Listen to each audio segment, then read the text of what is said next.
ناظرین آپ کا خیر مقدم ہے۔ دیانتداری آج ہمارا ذیلی موضوع ہے اور اخلاقی اقدار جو ہے وہ ہمارا بنیادی اور مرکزی موضوع ہے جس کو ہم لے کر چل رہے ہیں، اور کل بھی اس پر کریں گے پروگرام، اور گزشتہ کل بھی اس پر ہوا پروگرام۔ سر کیا فرمائیے گا؟ میں چاہتا ہوں اپنے جواب کو مکمل بس فرمائیں۔ بات سادہ سی ہے اور بات سمجھنے اور سمجھانے کی کیا ہے اس کے اندر۔ احساس ذمہ داری سب سے بڑی امانت و دیانت ہے، ٹھیک، اور جو کچھ آپ کہہ رہے ہیں وہ اس بنیاد پر ہو کہ کسی دل میں شک نہ آئے، کسی شخصیت کے خلاف کرنے کے لیے محض بہانے اور الفاظ کے چناؤ میں اس طریقے سے اپنے آپ کو ترتیب دینا کہ دوسرا شخص شکوک کی طرف چلا جائے اور آپ کی بات کو مان لیا جائے، سب سے بڑی بددیانتی ہے، کردار کشی۔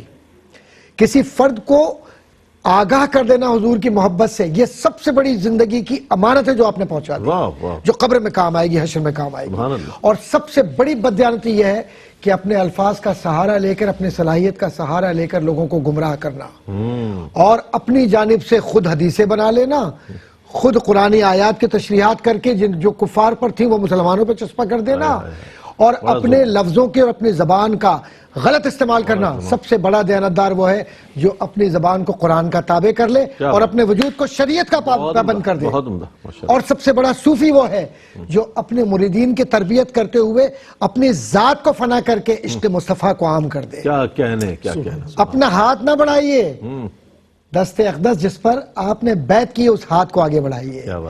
فرد اپنے آپ کو پیچھے رکھے، حضور کے دست اقدس کی محبت کو عام کر دے، تو پھر یہ ہوتا ہے کہ اے رسول صلی اللہ علیہ وسلم آپ میرے جد امجد ہیں۔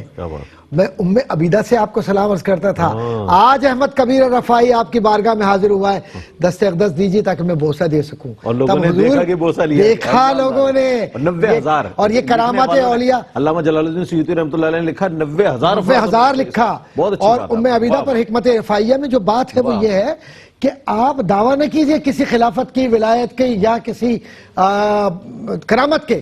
معاملہ تو یہ کہ حضور خود تائید کرے کہ جا تجھے ہم نے ولی بنا دیا، سبحان اللہ۔ احمد کبیر رفاعی۔ تو یہ امانت کی بنیاد پر کرامت ملتی ہے، یہ دیانت کی بنیاد پر علم ملتا ہے، اور یہ بارگاہ نبوی سے جب تک تصدیق نہ ہو وہاں اس وقت تک انا مدینۃ العلم و علی بابھا کا ادراک نہیں ہوتا۔ اور آج زمین پر فساد کیوں ہو رہا ہے کہ ہم ہر پل دوسرے کو جھٹلانے کے لیے اپنی بات کو ثابت کرنا چاہتے ہیں۔ تو عرض یہ کر رہا ہوں کہ بہترین بولنے والا ہو تو اپنی آواز کو اللہ نبی کی اطاعت کے لیے اور اتباع کے لیے استعمال کرے۔ کوئی بہترین قاری ہے تو وہ قرأت کا فن دکھانے کے بجائے وہ عشق قرآن کو عام کرے۔ کوئی بہترین نعت خواں ہے تو وہ پیسے کو ثانوی رکھے، عشق مصطفیٰ کو سامنے رکھے۔ کوئی بہترین نہیں، پرفارمنس کیا چیز ہوتی ہے؟ حضور قبول کر لیں، حضور قبول کر لیں۔ وہ ایک داڑھی والا واقعہ ہے نا کہ وہ چند بال ہی تو تھے نا، چند بال تھے، لیکن کون کھیل رہے تھے اس سے؟ اور حضور نے کیا فرمایا؟ جسے تو قبول کر لے۔ تو قبولیت دیانت کی بنیاد پر ہے۔ اور ایک بات عرض کرتے چلوں کہ جب تک جذبوں میں سچائی نہیں ہوگی، جب تک علم پروری کے لیے محرابیں نہیں ہوں گی، جب تک منبر پر حق کی بات نہیں ہوگی، اور جب تک غلامی مصطفیٰ کا تاج سر پر نہیں ہوگا، اس وقت تک معاشرے میں محض نعرے تو ہوں گے، لیکن وہ نعرہ مستانہ جو بلال نے لگایا تھا وہ محسوس نہیں ہوگا، اویس قرنی کی وہ کیفیت نہیں ہوگی۔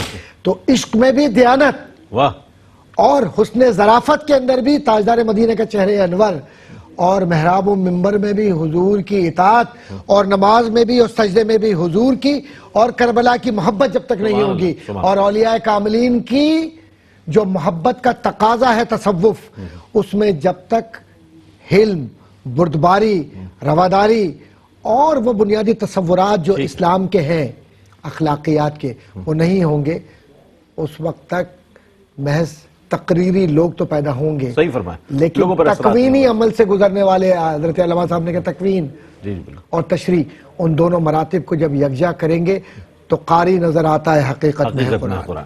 اچھا ڈاکٹر صاحب نے بہت جہتوں پر باتیں کر لی ماشاءاللہ۔ ایک سوال تھا لیکن اس میں اتنا ظاہر وسعت بھی اتنی ہے کہ ڈاکٹر صاحب نے تمام ہی گوشوں کو ماشاءاللہ وہ کوشش کی کہ اس کو سمیٹا جائے، اور بہت اچھے انداز میں، مختصر انداز میں اور بہت ہی جامع انداز میں۔